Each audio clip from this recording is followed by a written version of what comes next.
দুষ্টু অনামিকা আমার খুব প্রিয় একজন বোন আর আমার বান্ধবী মিঠু, তারা দুজন কুলের আচার রেসিপিটা জানতে চেয়েছিল, বিশেষ করে মশলাটা।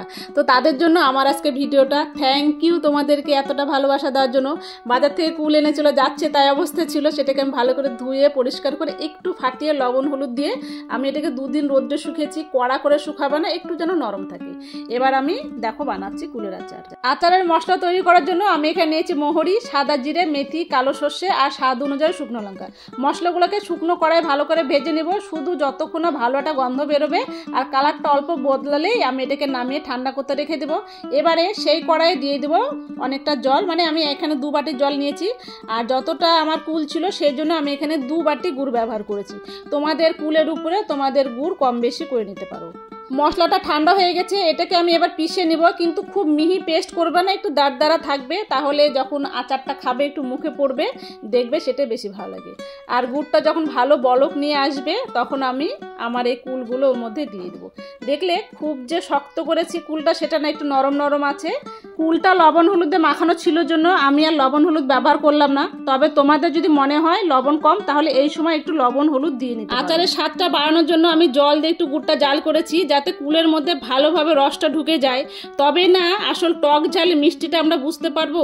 আর যখন দেখবে গুড়টা একটু আঠা আঠা হয়ে এসেছে আর কুলগুলো একদম ফুলে ফুলে গেছে আর কুলের মধ্যে সব রসগুলো ঢুকে গেছে, তখন আমি এটা একটু হাতা দিয়ে একটু ভেঙে ভেঙে দিব, মানে বেশি ভাঙবো না, অল্প অল্প করে ভেঙে দিব। আর তারপর যখন দেখবে এইরকম ভাবটা চলে এসেছে, মানে একটু আঠা আঠা শুকনো শুকনো হয়ে গেছে, তখন আমি আমার রেডি করে রাখা স্পেশাল মশলাটা দিয়ে দেবো। একটু দানা দানা আছে, তবে যখন দেখবে খাবে মুখে পড়বে, খুব ভালো লাগে। মশলাটা দিয়ে আর জাল করার দরকার নেই, একটু শুধু উল্টে পাল্টে মিশিয়ে নিলে হয়ে যাবে কুলের আচার। আর আজকের আচারটা আমি একটু রসালো করেছি, তবে একটা ড্রাই আচার করেছি কুলের, আমি সেটাও তোমাদের দেখাবো।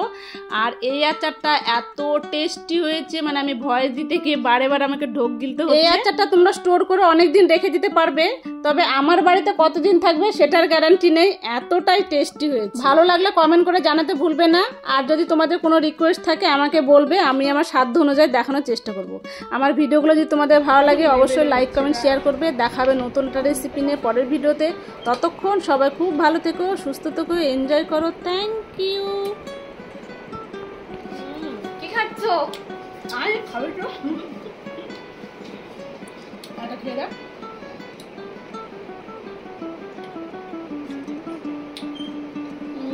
দারুণ হয়েছে, খুবই টেস্টি। খাচ্ছ খুবই ভালো হয়েছে গো। এই যে ঝোলগুলো না বেশি ভালো, এই যে অন্যগুলোর আচারগুলো রসগুলো থাকে, এটাতে দেখুন বাবু খা।